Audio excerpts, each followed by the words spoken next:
റോട്ടിലൊരു പൂച്ചക്കുഞ്ഞിനെ കണ്ടാൽ നിങ്ങളുടെ കയ്യിൽ ഒരു ആമർ തന്നിട്ട് ആ ആമർ കൊണ്ട് ആ പൂച്ചക്കുഞ്ഞിനെ ഒന്ന് അടിച്ചു കൊല്ലണം എന്ന് പറഞ്ഞാൽ ഒരടി നിങ്ങൾക്ക് ഒരുപക്ഷെ അടിക്കാൻ സാധിച്ചു എന്ന് വന്നേക്കാം.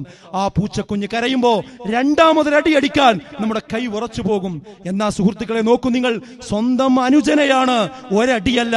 ആ കുട്ടി ആർത്ത് കരയുമ്പോഴും ആവർത്തിച്ചടിക്കുന്നത് എന്തുകൊണ്ടാ? അതെ, അവന് മിത്രമായി വർത്തിക്കുന്നത് ശൈത്താനാണ്. അവൻ അതുകൊണ്ട് അതൊരു പ്രശ്നമായി മാറുന്നില്ല. അതുകൊണ്ടാണ് മാതാവിന്റെ ആ തലയറുക്കാൻ ആ 23 വയസ്സുകാരന് അവിടെ പ്രചോദനമുണ്ടായത്.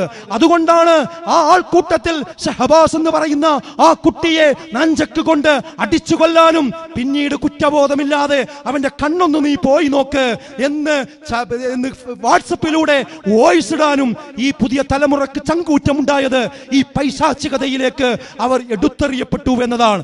അങ്ങനെ ഈ രാജ്യത്ത് നടക്കുന്ന വിചിത്രമായ എന്തെല്ലാം കൊലപാതകങ്ങളുണ്ടോ, കുറ്റകൃത്യങ്ങളുണ്ടോ, അതിന്റെ ഒക്കെ പിന്നിൽ ഉള്ളത് ഈ പൈശാചികതയാണ്. പൈശാചികത കടന്നു വരുന്നത് ഈ ധാർമ്മിക ബോധം നഷ്ടപ്പെടുമ്പോഴാണ്, അള്ളാഹുവിനെ കുറിച്ചുള്ള സ്മരണ നഷ്ടപ്പെടുമ്പോഴാണ്, പരലോകത്തെ കുറിച്ചുള്ള ഓർമ്മ നഷ്ടപ്പെടുമ്പോഴാണ്, സ്വർഗത്തിൽ വിശ്വാസമില്ലാതിരിക്കുമ്പോഴാണ്, നരകത്തെ കുറിച്ചുള്ള ഭീതി ഇല്ലാതിരിക്കുമ്പോഴാണ്.